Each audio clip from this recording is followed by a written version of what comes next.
Hey everybody, I'm down here this time. Today we're going to be taking a look at what you got for Office 365. Now, if you haven't messed around with this, I highly recommend you play around with it. You can get through it through your Outlook.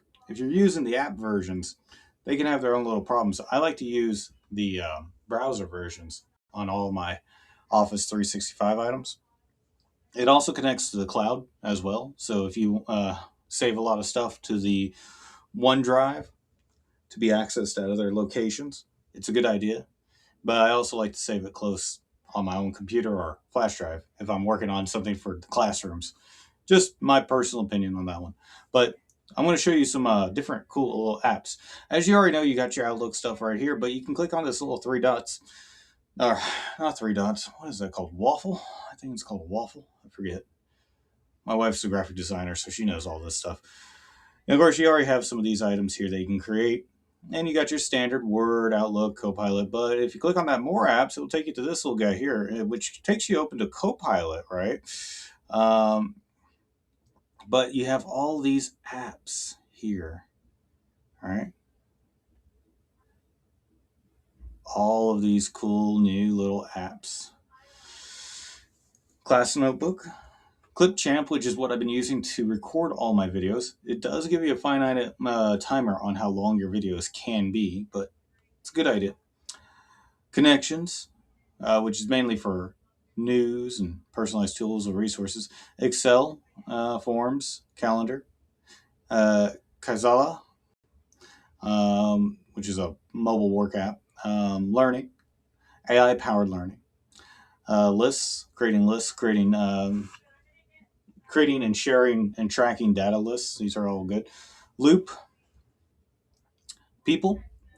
This allows you to see who all you can contact with, all that, especially through Outlook. OneNote, as you probably already know about OneNote and OneDrive. Planner, Power Apps, Power Automate. These are all some fun ones that you can play around with, but you always have some core ones that you'll probably mess with. Teams, you can create to-do, Sway, Staff Notebook, whiteboard, Word, all this stuff. So these are all pretty good stuff. You also have other apps options as well. Adobe Cloud, Adobe. As an OC employee, you should be able to have access to Adobe here. You can click through it, or you can just go to Adobe and log in with your OC email. And that will give you access to things like Photoshop, Lightroom, Acrobat, and what have you. But most importantly, Word Converter, converting documents. So if you want to take, of course, my computer's decided to slow down or log up. So that's always fun. Someday I'll get a new computer. Someday. Anyways, you can generate images with this one for with Adobe, and they're usually way better than what you can do with like Copilot or Gemini, which is the Google one. I use the Adobe